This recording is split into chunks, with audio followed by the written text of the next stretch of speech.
নারীর ডাকে মৈত্রী যাত্রা, অসাধারণ একটি নাম। স্লোগানটি খুবই ভালো লেগেছে আমার, এবং আজকে খুব সাড়া জাগিয়েছে এই আয়োজনটি, যে ঢাকায় নারীর ডাকে মৈত্রী যাত্রা। এই আয়োজন আমরা জানি গত 9 মাস ধরে বাংলাদেশের নারীরা যেভাবে করে নির্যাতিত হচ্ছে, পথে ঘাটে লাঞ্ছিত হচ্ছে, তার প্রতিবাদে মূলত এই সময়ের জন্য এই আয়োজনটি। তবে বাংলাদেশের নারীদের ইতিহাস তো আজকের কিংবা 9 মাসের নয়, সারা জীবনই বাংলাদেশের নারীরা নির্যাতিত, নিপীড়িত, সে এক হাজার বছরের ইতিহাস।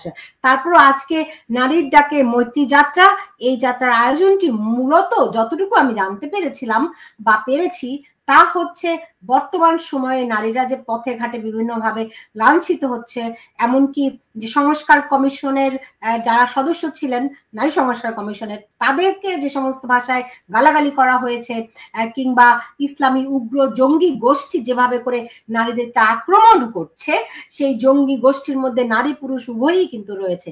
সব মিলিয়ে এই বর্তমান বাস্তবতায় যেই প্রেক্ষাপটে নারীর ডাকে মৈত্রী যাত্রা আয়োজিত হলো, সেই আয়োজন কতটা মৈত্রী আনতে পেরেছে, এই মৈত্রী যাত্রা কতটা ঐক্য সৃষ্টি করতে পেরেছে, নাকি আরো বাড়িয়েছে বিভক্তি? এই প্রশ্নগুলোকে সামনে রেখে আপনাদের সবাইকে আরো একবার স্বাগত জানাচ্ছি। এবং আমার সঙ্গে আজকে অতিথি হিসেবে রয়েছেন একজন বিদেশ থেকে অবজার্ভ করেছেন, আরেকজন সরাসরি সেখানে উপস্থিত ছিলেন, এই যাত্রায় অংশ নিয়েছেন। আপনারা দেখতে পাচ্ছেন আমার সঙ্গে রয়েছেন নাদিয়া ইসলাম, তিনি লেখক এবং অ্যাক্টিভিস্ট, এবং আমার সঙ্গে রয়েছেন প্রিমা নাজিয়া আন্দালিব, তিনি ভিজুয়াল আর্টিস্ট এবং প্রেসিডেন্ট উইমেন ইন লিডারশিপ। তিনি আজকে সরাসরি এই মানিক মিয়া অ্যাভিনিউর আয়োজনে ছিলেন। আপনাদের দুজনকে স্বাগত জানাচ্ছি। আমি আসলে প্রথমে প্রিমা আন্দালিব, আপনার কাছে প্রথমে জানতে চাবো, যেহেতু আপনি সরাসরি দেখেছেন, আমরা দূর থেকে বিদেশ থেকে দেখেছি, সো আপনি কেমন দেখলেন?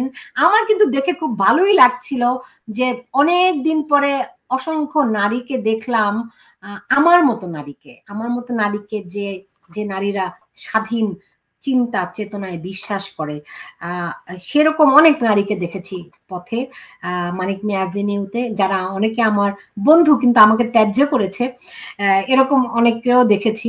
ভালোই লেগেছে আমার। আপনি সরাসরি যেহেতু ছিলেন, আপনার কাছে কেমন লেগেছে? আচ্ছা, যদিও এই নারীর ডাকে মৈত্রী যাত্রা শুরু হয়েছে 3টায় এবং বেশ কিছু অংশগ্রহণকারীরা 3টার আগেই চলে গেছে, এবং আমি সোশ্যাল মিডিয়ায় দেখতে পেয়েছি অলরেডি 3টার আগে থেকেই তাদের অবস্থান নেওয়া শুরু হয়েছিল, এবং আমি খানিকটা দেরি করে যাওয়াতে আমি প্রথম যে আয়োজনটা সঙ্গীত, বাদ্যযন্ত্র, উচ্ছ্বাস, ওটা মিস করেছি। এবং যেটা আমি দেখতে পেলাম যে জনগণের নারী পুরুষ নির্বিশেষে নারীদের অবশ্যই অবস্থান এবং অংশগ্রহণ অনেক বেশি, এবং সেই ক্ষেত্রে ব্যাপক উৎসাহ উদ্দীপনা দেখা গেছে। বাট সেখানে আমার একটা কথা হলো যে আমি এক ধরনের মনস্তত্ত্বতাত্ত্বিক জায়গা থেকে, একটা এক্সপেকটেশনের জায়গা থেকে গেছি যে গত কয়েক দিন যাবৎ, সপ্তাহ না হলেও দিন যাবৎ, যে পরিমাণ সোশ্যাল ক্যাম্পেইন, এবং এটা খুবই একটা সংঘবদ্ধ ক্যাম্পেইন যা দেখেছি, এবং সেই আন্দাজে বিভিন্ন অঙ্গের এবং শিল্পী সমাজের স্পেশালি আমি একটা মুষ্টিমেয় সংগঠন এবং একটা কালেকটিভ ফোর্স ছাড়া খুব বেশি শিল্পীদের আমি ওখানে সত্যিকার অর্থে দেখিনি। সো আমার চোখে পড়েনি, সেটা একটা চোখে পড়ার বিষয়। এবং নট অনলি মানে চারুকলা ভিত্তিক শিল্পী বা অন্যান্য যে শিল্পী সমাজ, তাদেরকে আমি একটু কম দেখেছি, ভালোই কম দেখেছি। সো ওইটা একটা দিক। আর অংশগ্রহণ আসলে কারা করেছে সেটা তো আসলে আমরা আজকের এক দেখায় বুঝতে পারবো না, কিন্তু কিছু চেনা মুখ, যেই মুখ জুলাই অভ্যুত্থানেও ছিল এবং এবারও তাদেরকে দেখা গেছে, এবং একই ধরনের সংঘবদ্ধ গ্রুপই কি এখানে কাজ করছে কিনা সেটা একটা ব্যাপার। এবং কিছু কিছু একেবারেই অপরিচিত মুখকে তারা এবার সামনে নিয়ে এসেছে, এবং বোঝাই যাচ্ছে মৈত্রী যাত্রা এটা কোনো সাডেন হওয়া কোনো বিষয় না। এবং যেটা আসলে আমি যেটা আশা করেছিলাম, একটা সংঘবদ্ধ না হয়ে যদি একটা স্বতঃস্ফূর্ত হতো, তাহলে হয়তো এই যে আমাদের দাবি, ন্যায় এবং গণতান্ত্রিক যে দাবিগুলো নারীর পক্ষে আমাদের মৈত্রী যাত্রাকে সফল করবে, সেক্ষেত্রে স্বতঃস্ফূর্ততার কতটা স্বতঃস্ফূর্ত ছিল সেটা আসলে আমি এখনো পরিমাণ করতে পারিনি। কারণ কারণ হলো যেটা তো আসলে একটা প্ল্যান্ড ওয়েতেই আগানো আমি বলবো। তো ওই দিক থেকে আমি এটাকে দেখছি খুব গুরুত্বপূর্ণ অধ্যায় হিসেবে, কিন্তু কতটা স্ট্র্যাটেজিক্যালি করতে পেরেছে এবং কতটা মানুষের জন্য, নারীর জন্য করতে পেরেছে এবং এটার সুদূর প্রসারী যে ভিশন সেটাকে কতটা নিতে পারবে সেটা সময় সাপেক্ষ মাত্র। জি, বুঝতে পেরেছি যে আপনি প্রিমা, আপনি অনেকগুলি বিষয় বলেছেন, মানে অনেকগুলি আসলে অনেকগুলো অবজারভেশন আপনি দিয়েছেন আমি যেটুকু বুঝতে পারলাম, কিংবা অনেকগুলো প্রশ্ন আপনি রেখেছেন। নারীর প্রশ্নে তো কোনো প্রশ্ন আসা উচিত নয়, সবাই চোখ বন্ধ করে সেখানে যুক্ত হওয়া উচিত, তাই না? তাহলে কেন মনে এত প্রশ্ন আসছে? মানে প্রশ্ন এসেছে এই জন্য যে আসলে প্রশ্ন এসেছে এটা অর্গানিক। আমরা নারীরা তো হঠাৎ করে ভুইফোঁড়ের মতো এখন জেগে উঠিনি। বাংলাদেশের নারী জাগরণের এবং এই অন্যায়ের বিরুদ্ধে দাঁড়ানোর ইতিহাস বহুদিনের, অ্যাটলিস্ট তো 50 বছরের হবেই। তো সেই দিক থেকে যদি দেখি তাহলে এই কথা তো নতুন নয়, কিন্তু প্রশ্নগুলো নতুন এবং এই দ্বিধাগুলো নতুন। আমার কাছে মনে হচ্ছে যে আমার কাছে ফিরে ফিরে আসছে, এবং যেদিন থেকে এটা শুরু হয়েছে সেদিন থেকেই আমি জানতে চাইছি কে এরা, কারা এরা, কারা এর পেছনে আছে। এই ক্ল্যারিটিটা আমার নিজের জন্য দরকার, কারণ আমি নিজে একটা অঙ্গকে, একটা অর্গানাইজেশনকে লিড করি যেটা উইমেন ইন লিডারশিপ, এবং এই অর্গানাইজেশনকে লিড করতে গিয়ে আমি বহু শক্তিশালী নারীকে দেখেছি। তো সেই শক্তিশালী নারীদেরকে আমরা রিচ করতে পারিনি? আমরা কি শুধু এনজিও কর্মীদেরকে রিচ করতে পেরেছি? এটা একটা বিশাল জিজ্ঞাসা। এবং শুধু এনজিও কর্মী তো দেশ নয়, আমাদের বাংলাদেশ তো সবার দেশ।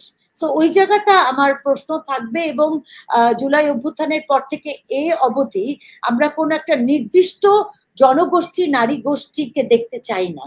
এই দেশ যেহেতু সবার, আমরা সবাইকে চাই, এবং এই সবাইকে মিলে আনার জন্য এই আন্দোলনও বটে। তাহলে সবাই নেই এরকম আমার মনে হলো কেন, বা আদৌ থাকবে কিনা এই সংশয় আমাকে কেন পীড়া দিল, সেটা তো একটা ভাববার বিষয় বটে। আপনার ভাবনায় কি এলো সবাই নেই কেন? সবাই নেই কেন?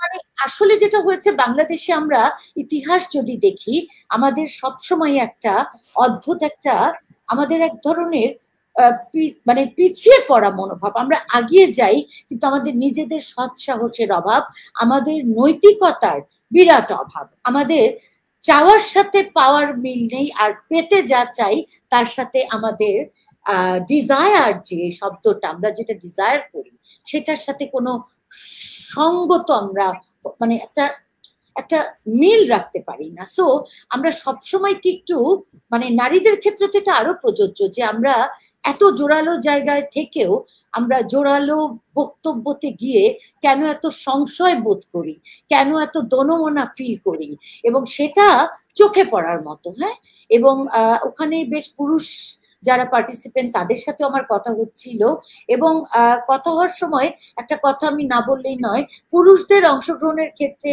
যেই যুক্তিটা দেওয়া হয়েছে, দুটো যুক্তি দেওয়া হয়েছে, ওই যুক্তিগুলো থাকবার কতটা যৌক্তিকতা ছিল, এই যুক্তিগুলোর তো দরকার ছিল না। হ্যাঁ, অনেক ক্লজ এবং অনেক রকম নীতিমালাও দেয়া হয়েছে। আসলে এরকম একটা জায়গায় এত নীতিমালার কি আদৌ প্রয়োজন ছিল? স্বতঃস্ফূর্ততার নীতিমালা কোথা থেকে আসবে? অ্যাজ ইউ সেইড রাইটলি, যে সবাই তো জানি আমাদের কি নেই। আমরা এটা একটা ধর্মভিত্তিক রাজনীতির আন্দোলনে আমরা নেমেছি, এখানে সবাই আমরা সমান, আমরা সবাই ভুক্তভোগী। আমরা অভ্যুত্থানের পর থেকে দেখেছি কি পরিমাণ নির্যাতন নারীদের উপর চলছে আজ অবধি, অদ্যাবধি, এবং সেটা জাতি, ধর্ম, বর্ণ, ক্লাস, পেশা নির্বিশেষে। হ্যাঁ, সো এই জিনিসগুলোর জন্য তো কোনো ম্যান্ডেটের কোনো দরকার আমি দেখি না, ডাক দিলেই তো সবাইকে পেয়ে যেত।